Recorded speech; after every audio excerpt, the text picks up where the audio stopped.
Assalamualaikum. Ketemu lagi sama Mimo di Mimo Story. I'm so happy. Hari ini kita bahas video tentang apa ya? Tapi sebelumnya jangan lupa like, comment, and subscribe.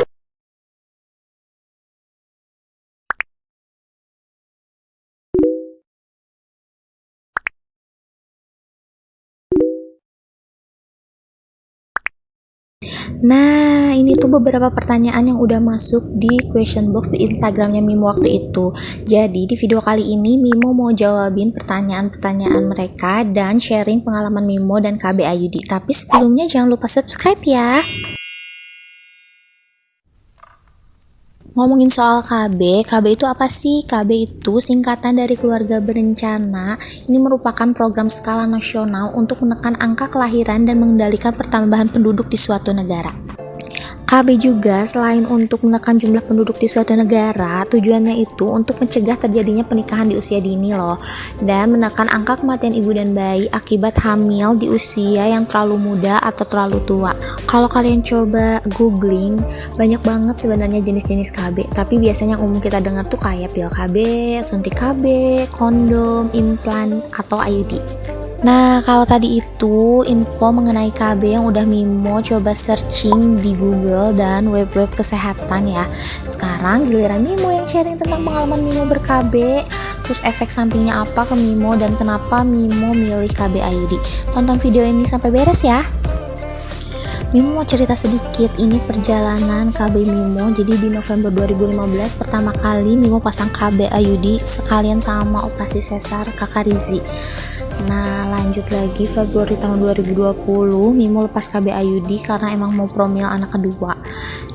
3 bulan setelah Mimo cabut KB, tepatnya bulan Mei, Mimo positif hamil lagi. Terus baru September kemarin Mimo pasang IUD lagi. Dan 11 September kemarin Mimo baru mau KB lagi. KB apa yang Mimo pilih? KB IUD lagi. Apa sih KB IUD itu? IUD itu singkatan dari intrauterine device alias KB spiral. Ini merupakan alat kontrasepsi yang banyak diminati wanita Indonesia karena efektif dan cara pasang IUD itu tergolong mudah. Dan KB IUD itu ada dua, ada yang IUD lapis tembaga atau disebut KB spiral non hormonal dan KB IUD hormonal. Dan efek samping penggunaan IUD itu selain rasa nyeri saat pemasangan, menstruasi nggak teratur, kadang kram perut saat pemasangan, ada bercak pendarahan, mual, sakit perut, infeksi misfi dan masih banyak lagi. Tapi tenang aja, ada cara mengatasinya loh. Bidan atau dokter kalian pasti bakalan kasih obat anti nyeri dan antibiotik yang harus dikonsumsi. Dan untuk bercak darah yang keluar setelah pemasangan KB IUD, kalian bisa pakai panty liners. Sekarang waktunya jawab pertanyaan teman-teman ya. Check it out. Halo, ketemu lagi sama Mimo di Mimo Story. Dan di video kali ini Mimo mau jawab pertanyaan yang udah masuk ya, mumpung anak-anak Mimo udah pada bobo. Pertanyaan yang pertama, mau dong Mimo. Oke, jadi buat kalian yang belum pernah pasang KB IUD atau masih bingung mau KB apa, semoga di video ini dan dari pengalaman Mimo ini bisa jadi referensi kalian nanti mau pasang KB apa ke depannya. Oke, pertanyaan selanjutnya, sakit nggak Mimo? Lupa rasanya IUD dipasang di mana dan berapa. Kemarin Mimo tuh pasang KB IUD di puskesmas dan pakai BPJS, jadi semuanya gratis. Sampai nanti kontrol sebulan setelah pemasangan pun masih gratis. Dan selanjutnya, aku disuruh IUD tapi takut trauma dikodok-kodok. Pasti sih, apalagi yang kalau misalkan habis ngelahirinnya normal, pasti ada trauma tersendiri. Jadi balik lagi sih ke kalian, siapin mental dulu aja kalau misalkan pun pasang KB IUD, ataupun kalian bisa konsul dulu sama bidan atau dokter yang biasa kalian datangin. Kalian lebih baik cocok pakai KB apa, karena tiap orang kan beda-beda.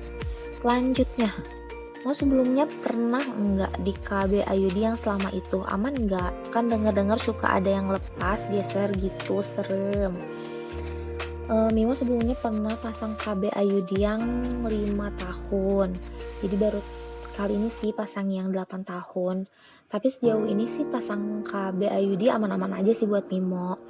Terus katanya suka denger yang lepas atau geser. Itu balik lagi sih sama kitanya aktivitasnya seperti apa, karena kan kalau pasang KB IUD katanya nggak boleh yang berat-berat gitu. Itu sama pas pemasangannya juga. Selanjutnya, KB paling nyaman apa sih teh? Apa cocok-cocok kan? Aku mau KB tapi masih bingung mau pakai yang mana. Iya sih, kalau menurut Mimo sih sejauh ini karena Mimo baru coba KB IUD, jadi KB IUD itu nyaman buat Mimo, nggak ngeganggu aktivitas yang satu, terus sama nggak ada efek samping sih ke badan. Terus emang iya sih kalau KB kan gimana, hormon tiap orang beda-beda ya. Terus ada yang cocok-cocokan. Jadi kalau Mimo sih kenapa nggak pilih suntik atau kayak minum pil, karena Mimo orangnya malesan, jadi males minum obat. Jadi nggak pengen sih kalau misalnya pakai pil KB. Terus kenapa nggak pengen suntik, karena dengar dari temen juga sih yang misalnya yang suntik 3 bulan sekali tuh nggak pernah haid, atau enggak misalnya ke muka ada flek hitam atau berjerawat, atau misalnya badan jadi gendut. Jadi Mimo sih lebih masih tetap pilih KB IUD. Jadi buat kalian yang mau pasang KB, paling Mimo saranin kalian tetap datang ke bidan yang biasa kalian datangin, terus konsultasi dulu kalian lebih baik pakai KB apa gitu. Nah, sakit nggak Mimo? Aku mau IUD tapi takut aja. Sebenarnya bukan sakit sih, lebih kayak ke ngilu, terus udahnya agak mules atau kram perut gitu. Tapi selebihnya enggak sih. Tapi yang penting kitanya pas mau pasang relax gitu. Karena kemarin alhamdulillah Mimo sih karena udah prepare pengen banget pasang KB IUD, jadi pas ketemu bidan lebih santai gitu. Terus kalau mau dipasang gitu harus nunggu haid dulu, bener gak sih? Betul banget. Soalnya Mimo pernah waktu itu lagi keadaan gak haid, terus datang ke puskesmas mau pasang KB, bidannya gak mau pasang karena katanya tak beresiko, terus apalagi kalau misalnya kita sebelumnya udah dipakai. Jadi menghindari takutnya hamil, jadi makanya memastikan kita menstruasi itu ya biar kita tahu kalau kita nggak lagi hamil gitu teman-teman. Pertanyaan selanjutnya, suka sakit nggak kalau lagi haid? Aku sakitnya nggak bisa kompromi nih di IUD. Kalau buat Mimo sih sejauh ini selama pasang KB IUD alhamdulillah malah haid jadi lancar, karena emang sebelumnya emang Mimo kalau haid nggak pernah lancar, kadang sebulan nggak haid atau 2 bulan nggak haid, kadang dari sebulan bisa 2 kali haid. Jadi setelah pasang KB IUD sih lebih lancar haidnya, terus darahnya lebih banyak, darah kotor yang keluar. Terus sakitnya kalau Mimo sih selama haid masih oke-oke aja sih, nggak yang bikin Mimo sampai kayak mau pingsan atau kayak nyeri berlebihan selama haid, selama pasang KB IUD enggak sih.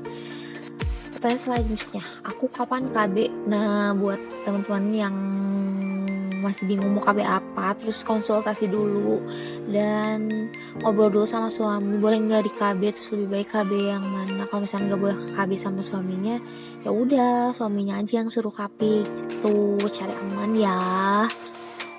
Terus pertanyaan ke berapa sekarang? 11 ya. Aku pas abis sesar anak pertama disuruh KB IUD tapi takut.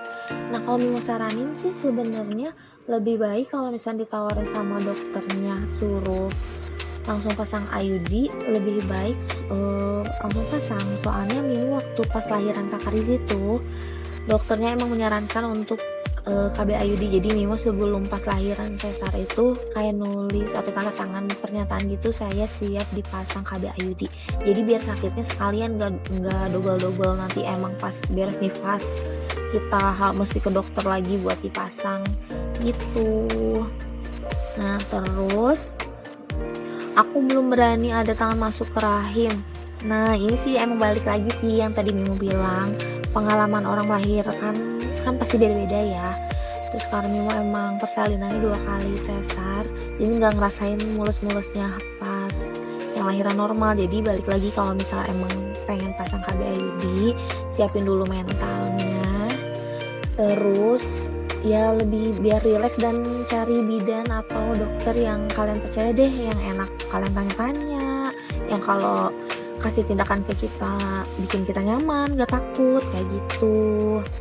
Nah next, wah KB 8 tahun Ayudi gimana itu Mimo? Iya, jadi yang setahu Mimo itu dulu ada yang 5 tahun 10 tahun dulu dengernya, makanya Mimo pasangnya yang 5 tahun, dan ternyata Mimo pasang yang sekarang malah dikasihnya yang 8 tahun. Jadi itu tuh 8 tahun pemakaian ya maksudnya ya, begitu. Nah selanjutnya, pasang di mana IUD-nya Mimo, biaya berapa, udah dijelasin di awal ya. Jadi Mimo sebelumnya emang gak pilih di puskesmas, cuman pas pernah ke satu klinik bersalin gitu mau pasang seberes pas nifas, ternyata udah dipasang alat cocor bebek gitu di mulut rahim, ternyata nggak bisa dipasang karena katanya masih bengkak. Jadi terus malah disuruh USG dan lain-lain, dan ternyata itu bikin sakit, jadi bikin kapok. Jadi Mimo memilih ke puskesmas dan tanpa biaya sedikit pun karena Mimo pakai BPJS ya.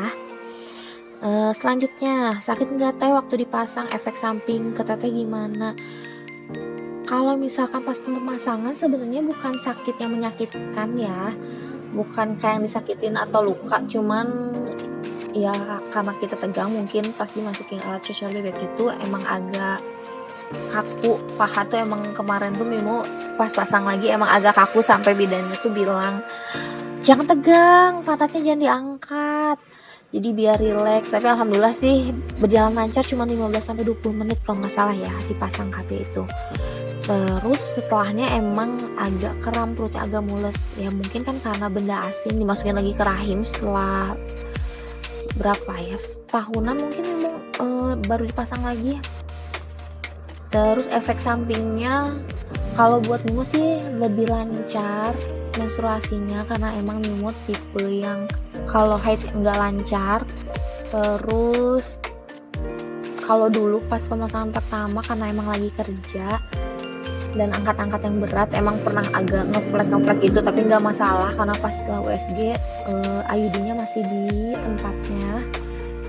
Terus paling efek sampingnya kadang emang ada keputihan tapi nggak banyak, masih bisa ditanganin sih, sejauh ini masih nyaman pakai IUD tuh. Lanjutnya, sakit nggak mau, aku badan sekarang gendut, ingin IUD tapi takut. Nah terus apa ya, kalau KB IUD itu nggak ada efek samping banget ke badan, makanya kenapa Mimo sejatuh cinta ini buat pasang KB IUD dan gak kepikiran buat implan atau misalkan disuntik atau minum pil KB. Jadi Mimo sih masih lebih suka pakai KB IUD. Kalau sakitnya sih masih sakit yang wajar ya pas pemasangannya, selanjutnya enggak sih gitu. Jadi biar yang buat bu ibu apalagi sekarang busui, terus biar badannya gak melar, beres lahiran terus masih bingung KB-nya apa, Mimo sih nyaraninnya KB IUD.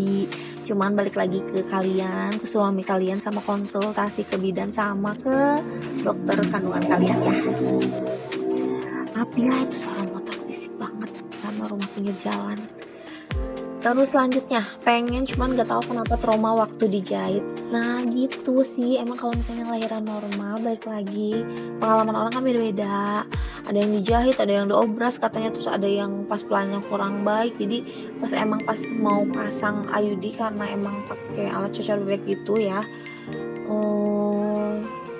jadi bikin parno duluan. Jadi lebih baik kalian siapin mental dulu satu, terus konsultasi lagi. Kalau emang gak mau IUD kan masih ada KB yang lain gitu.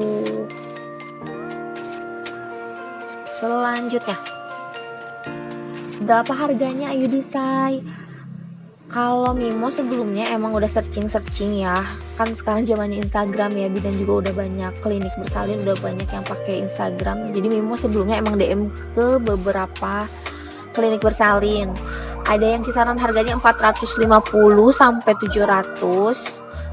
Itu tergantung katanya merek sama berapa lama pemakaian KB IUD-nya. Terus ada yang mulai dari 300.000, terus ada yang mulai dari 250 sampai 550.000. Jadi setiap klinik tuh beda-beda. Jadi Kalau misalkan kalian punya BPJS, kalian bisa ke klinik bersalin atau ke vaskes pertama yang ada di kartu BPJS kalian. Jadi manfaatin ya BPJS sebaik mungkin biar gratis. Tapi pelayanannya udah baik sih, gitu. Lanjutnya, mau KB IUD di mana, berapa? Ada yang 8 tahun. Pokoknya dari awal Mimo udah jelasin, Mimo KB itu di puskesmas karena emang udah ke klinik bersalin, dapat pelayanannya nggak enak juga. Terus lebih serk aja karena udah ketemu bidan yang serk sih sebenarnya di puskesmas. Dari awal kehamilan anak kedua nih, adik Adisa, Mimo periksanya di puskesmas, jadi sampai sekarang pas pakai pasang KB IUD jadi udah tahu bidannya, dan karena bidannya enak bikin kita rileks, santai, jadi pas pasang juga nggak tegang sih gitu. Ada sih KB yang 8 tahun, Mimo pun ini kalau misalnya mau dicabut nanti tahun 2029, masih lama. Selanjutnya, waktu dibuka gimana rasanya? Aku pengen buka tapi belum siap, takut Lino lagi masih kebayang pas dipasangnya. Mimo waktu pertama kali dibuka KB yang pertama 5 tahun itu bulan Februari. Sebelumnya Mimo emang cabut di puskesmas, tapi ternyata nggak bisa di puskesmas karena katanya benangnya nggak kepegang. Dan kalau ditanyain katanya kalau emang yang operasi sesar, terus biasanya kalau yang masangnya dokter, si benangnya tuh biasanya dihabisin, nggak disisain kayak di bidan-bidan gitu. Jadi mungkin agak kesulitan. Jadi Mimo dapet rujukan ke rumah sakit Hermina Cemanik kemarin tuh, ketemu sama dokter kandungannya. Dan hari itu juga Mimo langsung pakai rujukannya ya dari vaskes ke 1. Ternyata pas di USG emang agak bergeser 0, berapa mili gitu si IUD-nya. Jadi dokternya tuh bilang kalau misalkan maaf ya Bu, kalau misalkan dicabutnya tuh agak sakit soalnya ini agak geser dikit. Tapi alhamdulillah sih hari itu juga bisa dilepas, nggak yang jadi masalah yang gimana gitu. Nah, jadi pas Februari itu dilepas, Mei Mimo udah isi lagi dia anak yang kedua. Jadi nggak ngaruh kesuburan kita kalau pasang IUD. Nah, terus selanjutnya, mau aku belum haid sampai sekarang, tapi mau pasang IUD boleh nggak ya? Kalau Mimo sih nggak nyaranin sih, lebih baik kalian konsultasi dulu. Karena kalau misalnya Mimo searching di Google, ada yang bilang katanya boleh sedang menstruasi, ada yang bilang kalau nggak mens juga nggak apa-apa. Cuman kalau bidan sih yang kemarin Mimo pasang di puskesmas itu, mereka hanya untuk memastikan kita belum bersentuhan sama suami, terus takutnya hamil. Dan kalau misalnya kita pasang IUD kan bahaya juga ya, jadi lebih baik nunggu menstruasi aja dulu gitu. Terus sebenarnya pemasangan KB IUD itu kalau kita emang udah ketemu bidan atau dokter yang nyaman sih pasti enak pas pemasangannya. Nah, selanjutnya ada yang bilang, iya Mimo gimana pelayanan dan penanganannya, aku mau di KB IUD. Jadi sebenarnya ada yang takut buat pasang KB IUD, ada yang karena udah biasa jadi dia ya oke-oke aja. Tapi sejauh ini sih Mimo lebih suka KB IUD sih dibandingkan pilihan KB-KB yang lain. Karena Mimo sempet tanya juga ke bidan, gimana sih kalau misalnya KB implan yang disusuk di sini. Ternyata itu kayak dibuat luka, dibikin luka lengan kita, terus walaupun dikasih anestesi bius sedikit gitu, cuman kayaknya ngeri, dan itu ternyata jangkanya cuman untuk 3 tahun. Mimo kan pengennya jangka panjang ya, belum mau pengen punya baby lagi. Jadi ya udah deh, Mimo tetap pilih KB IUD gitu. Nah, segitu dulu jawaban dari Mimo ya. Semoga ada jawaban-jawaban yang membantu kalian yang masih ragu untuk pasang KB IUD atau yang baru mau mulai di KB juga. Pokoknya sih kalau Mimo, karena Mimo belum siap punya anak lagi, jadi Mimo saranin untuk ber-KB lagi. Jadi lebih kayak siapin mental dulu sebelum pasang KB IUD ini. Jadi biar lebih rileks pemasangannya, nggak kaku, nggak tegang. Terus kedua, konsultasiin dulu sama bidan, sama dokter kandungan kalian yang biasa kalian datengin. KB apa sih yang bagus buat kita? Terus kalau misalnya soal harga, tiap klinik bersalin pasti beda-beda, tapi ya harganya pasti mungkin dari angka 250 sampai 700, gimana merek sama berapa lamanya pasang KB IUD itu. Terus kalian juga bisa sharing juga sama suami mau KB apa, baiknya kayak gimana. Terus ya segitu dulu pengalaman dari Mimo. Semoga ada informasi yang bisa kalian ambil dari video dan pengalaman Mimo ber-KB. Selamat malam, sampai ketemu di Mimo story selanjutnya. Mimo bobo juga, dadah, assalamualaikum.